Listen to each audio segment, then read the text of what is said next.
आप सुन रहे हैं डीजे संजय राज की धमाकेदार प्रस्तुति हाजीपुर वैशाली।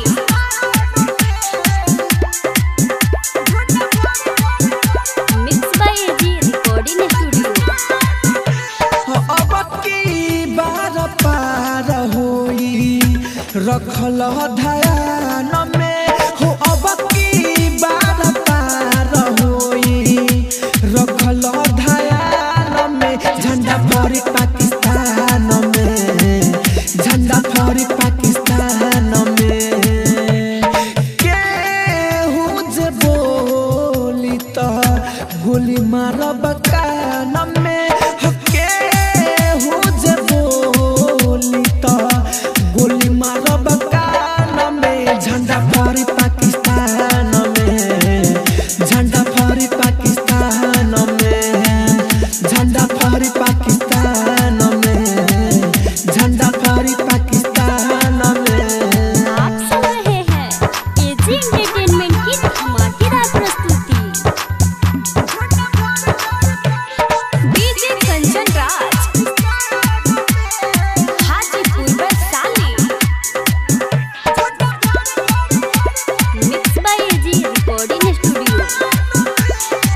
भइल तैयारी बाटे रे भारी, सुनो रे साला पा करे बॉर्डर पा मोडर करे रे गहदर।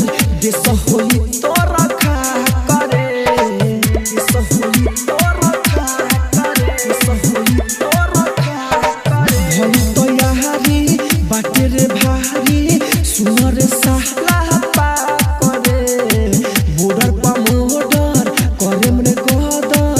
देश होई तो रखा करे। वंदे मातरम के नारा बोले मकान में रे, वंदे मातरम के नारा बोले मकान में। झंडा फहरी पाकिस्तान में, झंडा फहरी पाकिस्तान में, झंडा फहरी पाकिस्तान में, झंडा फहरी पाकिस्तान में। आप सुन रहे हैं एजी एंटरटेनमेंट की धमाकेदार प्रस्तुति डीजे कंचन राज हाजीपुर वैशाली।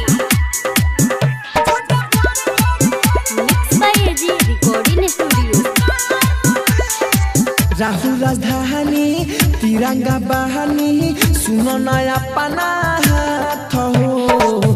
चलल बाबा की मुना दिमागी बन के हमारा साथ हो, बन के हमारा साथ हो, के हमारा साथ हो। राहुल राजधानी तिरंगा बहानी, सुनो नया पना माथ हो। चलल बाबा की मुना दिमागी बन के हमारा साथ हो।